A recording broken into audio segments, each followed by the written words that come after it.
Hey guys, this is your video notes going over the topic, the moon. So go ahead and pause the video real quick and get your aim. Does the moon actually change shape?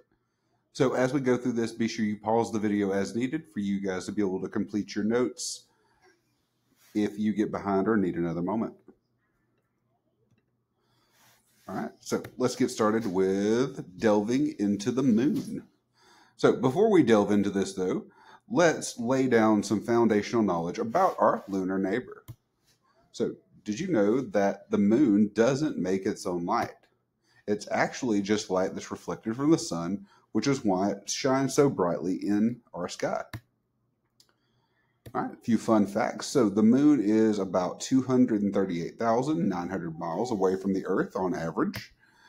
The moon is covered in craters. These are big dents caused by rocks hitting the surface. The moon's gravity affects our tides, which are what cause a lot of our currents. So it's like the moon is playing tug of war with our oceans. So every evening the tides go out and every morning the tides come in, or vice versa, depending on where you're at. So the moon has a very low gravity, which is around 1/6 of the gravity of Earth. So this means if you were to jump on the moon, you'd be able to jump much higher and much farther than on the Earth. Also, walking on the moon's surface feels like walking in slow motion due to reduced gravity. All right, so just like on Earth, there are earthquakes, but they're moonquakes. However, these are much less frequent and much less intense than on Earth. So these are believed to be caused by the gravitational pull of the Earth. The moon's surface is covered with a fine dust known as regolith. So this dust was formed by the constant bombardments of meteoroids billions of years ago. Because remember, the moon has no atmosphere to protect it. So whatever comes through is going to hit it. So the moon experiences extreme temperatures. During the day, it can reach around 260 degrees Fahrenheit. This is 40 degrees hotter than it takes to boil water. And then at night, temperatures can get down to negative 273 degrees Celsius or negative 280 degrees Fahrenheit. So quite cold. So some history of our moon observations. So throughout history, humans have been fascinated by the moon and observed its movements and recording its phases with awe and curiosity. Ancient civilizations such as the Babylonians, Egyptians, and Greeks meticulously tracked the moon's motions, recognizing its significance in timekeeping, agriculture, and religious practices. In the 17th century, astronomers like Galileo Galilei revolutionized our understanding of the moon by observing it through telescopes for the first time. So Galileo's detailed drawings revealed the rugged terrain of the lunar surface, challenging prevailing beliefs about celestial perfection. During the 20th century, this was known as the Age of Exploration. We witnessed significant advancements in lunar observations, culminating in the Apollo missions. Between 1969 and 1972, NASA astronauts set foot on the moon, conducted experiments, collected samples, and providing unprecedented insights into lunar geology, and history. Today, lunar observation continues to thrive with modern telescopes, spacecraft, and lunar missions. Scientists study the moon's compositions, structure, and history to unlock its secrets and pave the way for future exploration and discoveries. So, if you look here, this is digitized, but this is a little rendition of an experiment taking place on the moon. All right, so why does the moon have so many craters? Well, like we mentioned earlier, so there's been a lot of different impacts that have hit the moon's surface. But notice, like I said, so even when Earth was hit, we have weather, water, erosion, plants, and animals that take the changes and just wear out those craters that happened. There are still some very large craters on Earth, but for the most part, over time, they're wore down. However, the moon has no atmosphere and no water, so the surface stays pretty much the same. So the footprint made when we first set foot on the moon is still there. So there's no wind, there's nothing disturbing the sand on the Earth, on the moon.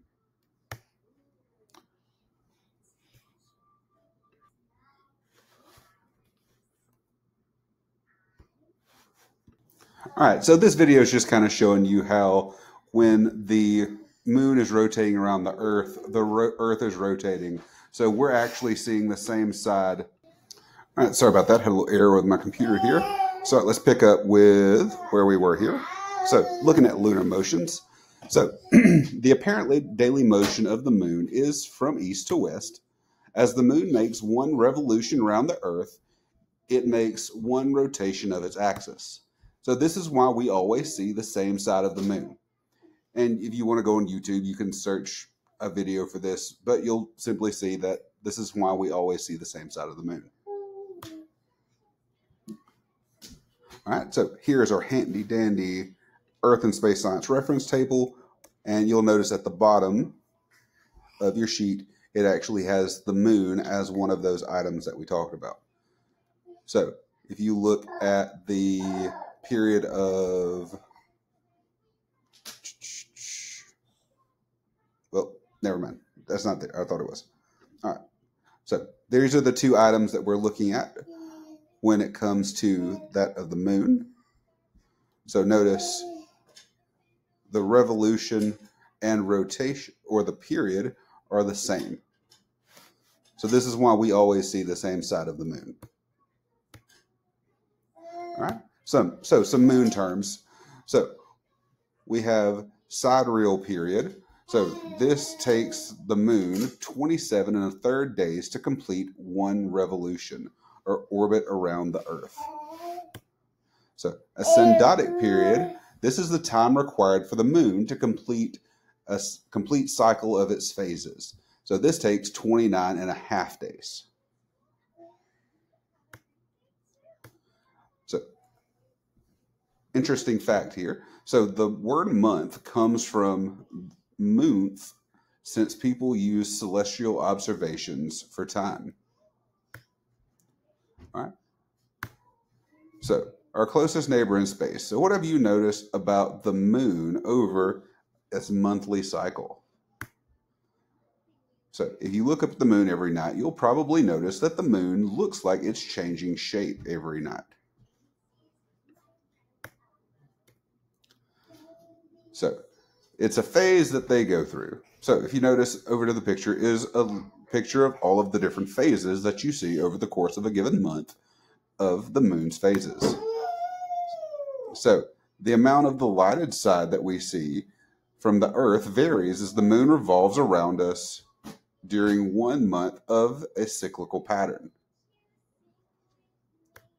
So the moon is always half light and half dark. Every round object in space is. From Earth, we're only able to see a portion of the lit side. So here's a little graphic showing you the different phases of the moon, starting with the new moon as it goes the full moon as it goes all the way around to the new moon, and as it comes back to the full moon. So it's a cycle. This happens every 29 1/2 days. All right. And again, another illustration. All right. So moon's rotation equals revolution. So the rotation period is 27.3 days. The revolution period is the same. So again, this is why it shows us the same face.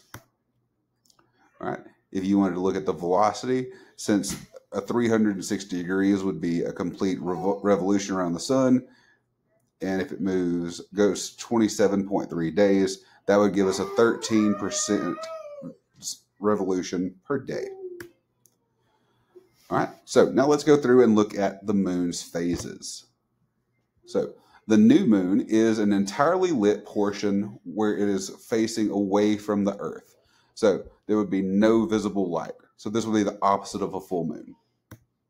So a full moon is when it's entirely lit and it's facing toward the earth. So this is like the one in the middle here where you see the whole thing. All right, so you'll notice it starts with a new moon and it progresses by slowly lighting up the right side, and it continues to light up more of the right side, and it continues to light up more, stretching past the halfway point all the way, and then it just continues that. Then all of a sudden we have a full moon, and then it begins to wane. It begins to become less lit. Again, the darkness kind of creeps across the right side until it's covering the moon again. And after waning crescent, we'll be back at a new moon. All right, so waxing. So this is a term to describe when the right portion of the moon seems to grow. So waning is when the left portion of the moon seems to shrink. So waxing, when we're going from barely lit to mostly lit. Waning, when we're going from mostly lit to mostly dark. All right, so waxing phases are when the amount of the lighted side that we see increases each night. So the first light on the right from new moon to full moon. Waning phases are when the amount of lighted side decreases each night. So last light on the left from full moon to new moon.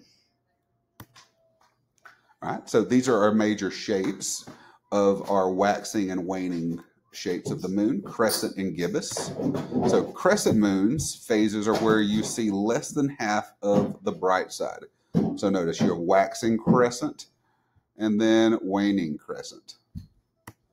Gibbous is when you can see more than half of the bright side or the lit side. So waning gibbous, waxing gibbous. All right, so for these animations, we'll just go through and you can follow along with the animations, and this will just kind of go through the lunar cycle. So the general locations and orientations of the phases of the moon. So you can notice how it is labeled over here. So the Earth spins on its axis in the same direction as the moon's orbit. So you've got the sun shining light. So the new moon, you notice, is completely dark from the Earth side, but the lit side is facing away from the Earth. All right, so from Earth, we would see the new moon, and we would see this when we look up at the sky. All right. So what time of day is it for the observer? This would be 12 p.m. All right, so the next one we're going to look at is waxing crescent. So here, this would be what we would see from Earth. So this is when you look up and only see a small crescent brightly lit. And again, this would be the right side. What time of the day would it be for the observer? 3 p.m. All right, next one, first quarter. Notice we're going in order.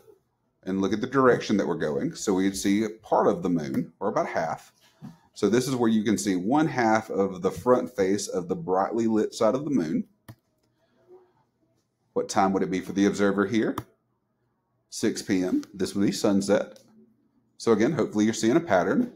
And at this point, I'm just going to go through and animate the rest of these, and you can read the captions.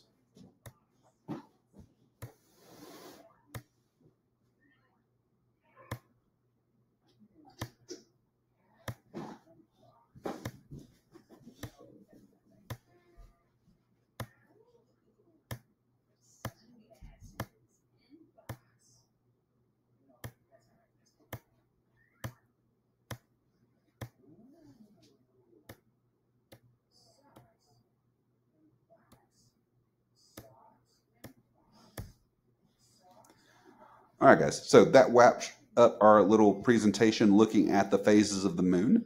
So as you guys go through and do your practice, pay close attention. You will have to go through and label the different phases of the lunar cycle, and you'll have to be able to identify the correct cycle based on pictures that you're shown.